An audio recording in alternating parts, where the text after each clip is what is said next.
Salut à tous, bienvenue dans cette nouvelle vidéo. Nono est avec nous, salut Nono. Salut Sacha. Alors on va revenir sur le match d'hier soir, sur la qualification, sur les propos de Luis Enrique après le match, sur les propos de Kylian Mbappé après le match, sur les propos de Nasser Al-Khelaifi, président du PSG après le match. On va parler du futur potentiel adversaire du Paris Saint-Germain, qui éviter, contre qui ce serait mission impossible, contre qui ce serait à armes égales. On va parler un petit peu de tout ça, mais on va commencer avec la phrase du jour, Nono. La dernière fois que j'ai vu ce geste de Kylian Mbappé, c'était dans un manga, Captain Tsubasa. Mais là, c'est réel. On n'est pas dans un manga. Qui a dit ça, Nono? Thierry Henry. Exagéré ou normal? C'est plus qu'exagéré. C'est- c'est un très beau but, mais voilà, c'est reparti. Voilà pourquoi il est venu comme ça. Parce qu'il y a eu des centaines de buts beaucoup plus beaux que ça. Mais là, ça va dans la surenchère. Voilà, j'ai jamais vu ci, j'ai jamais vu ça. Bon, écoute, c'est comme ça. C'est comme ça. C'est la saga Mbappé, ça va durer 10 piges et c'est bon. Tu connais, toi, Captain Tsubasa? Mais Captain Chewbacca et machin. Alors, bon, on va reparler un petit peu du match d'hier soir. Alors, on va repartir sur les propos de Luis Enrique, hein. Et après, on va parler de Kylian qui a parlé aussi, de Nasser qui a parlé, et une énorme info en fin de vidéo. Alors, on va commencer avec les propos d'abord de Luis Enrique, Nono, hein, hier après le match. Alors, Luis Enrique, sur son idée avec le positionnement axial d'Ousmane Dembélé hier, hein, parce qu'il a joué milieu Dembélé hier, notre objectif était clairement de créer une supériorité à l'intérieur et d'utiliser un joueur comme Ousmane Dembélé qui, dos au but, est unique et est capable de jouer sur des deux côtés. Il est capable de jouer en 1-2 touches, sans perdre le ballon. Il a bien commencé, a été impliqué dans plusieurs occasions. Il a prêté main forte à Nuno Mendes pour l'aider à défendre sur Kubo. Nous avons très bien pressé la Real Sociedad. Bon d'accord, t'as bien pressé, mais Nono, hier, Ousmane, en première mi-temps, beaucoup de déchets quand même, hein. Beaucoup de déchets, mais c'est le jeu d'Ousmane, hein. Bon, maintenant, les choix tactiques de Enrique, hier, j'ai apprécié. Voilà. Je vais rajouter la qualité de relance de Beraldo qui m'a vraiment scotché. Une qualité de relance, mais alors magnifique. Marquinhos sur le banc.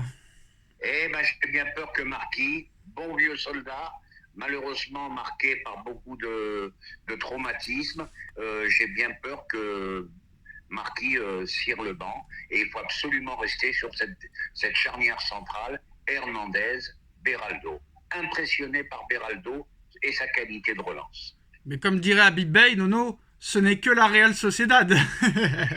Oui, mais ça, on connaît l'histoire. Quand on perd, on est mauvais. Quand on gagne, il n'y a personne en face. Ça devient épuisant parce qu'il n'y a plus de débat possible. Voilà.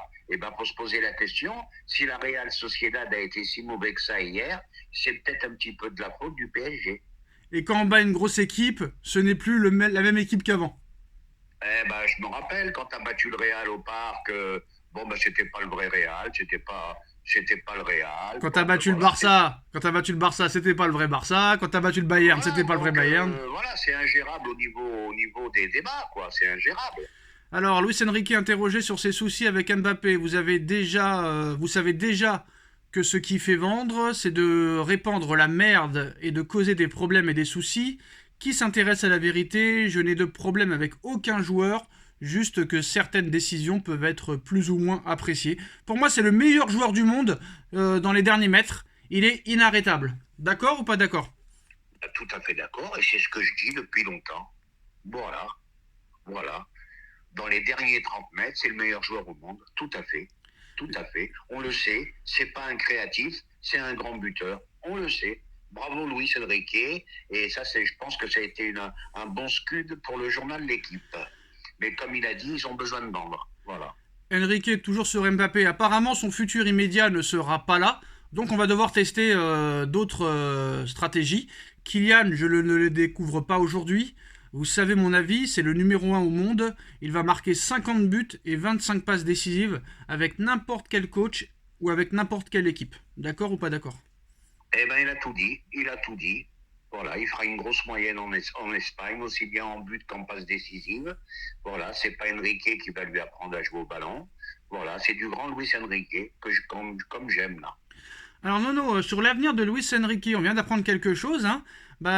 Luis Enrique est en fin de contrat avec le Paris Saint-Germain, Nono, mais dispose d'une année en option dans son contrat au PSG et des discussions vont bientôt démarrer pour que celle-ci soit activée. Paris est très satisfait de lui et souhaite instaurer un véritable cycle. Sachant qu'il est en fin de contrat, Nono, est-ce qu'il y aurait possibilité qu'il parte? Moi, je pense qu'il va rester, mais bon, on sait jamais avec ce genre de caractère, de tempérament.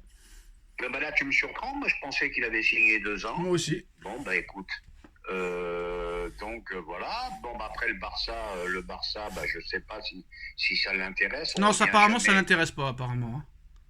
Pardon? Apparemment, ça l'intéresse pas et il veut construire avec le PSG. Hein. Bon, voilà. Puis vu le discours qu'il tient en ce moment, les essais qu'il veut faire, ça me paraît impossible. Et puis il y a toujours le carnet de chèques qui rentre en jeu.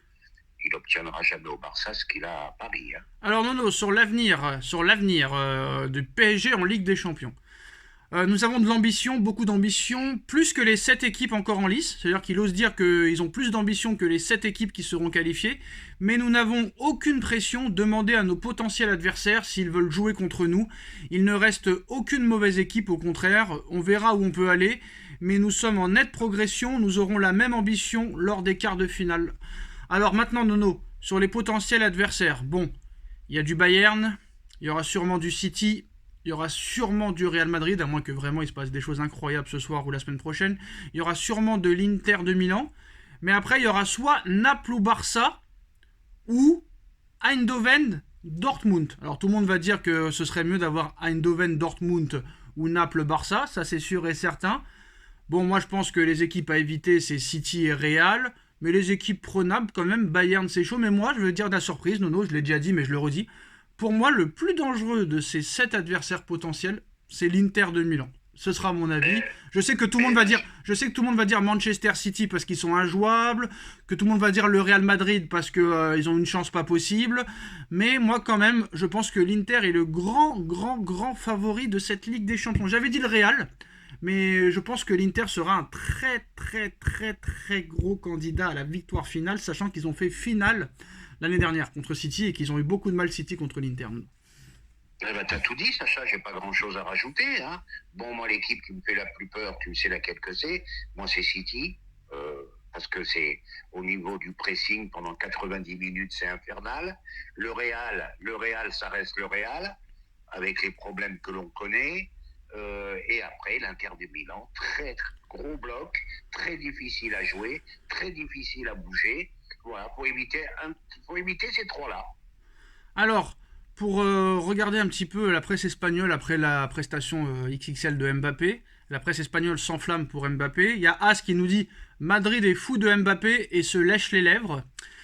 Thomas Roncero, du journaliste As, « Dans mes rêves, il écrase le Barça ». Et le Manchester City de Guardiola. Josep Pedrerol, journaliste emblématique d'El Chiguerinto, ça c'est mon Mbappé. Révélo, Mbappé justifie l'obsession du Real Madrid. Et Marca qui envoie un scud à Bellingham. Jude, as-tu vu Mbappé hier soir? Maintenant c'est à toi de le faire ce soir. Voilà, Nono. Eh ben écoute, ils sont fous furieux. Ils sont acharnés avec Mbappé. Est-ce que le Real peut se faire éliminer ce soir? Eh ben si le Real, bien sûr, sur un malentendu. Leipzig, c'est une bonne équipe. Il n'y a que 1-0. Hein, bah, on a déjà vu. Il suffit que Leipzig il mène 1-0 à la 15e. Tout peut arriver. Bon, ben attention, il faut savoir que contre le Real, il faut jouer jusqu'à la 98e. Hein. Même la 100e des fois. Voilà. Donc voilà pour cette vidéo informative. Dites-nous en commentaire ce que vous en pensez. On like, on partage, on commente, on s'abonne. On se retrouve très vite pour une nouvelle vidéo. Et peut-être débrief ce soir. Ça dépend de la physionomie du match. Merci Nono. Merci à tous. Tchuss. Tchuss.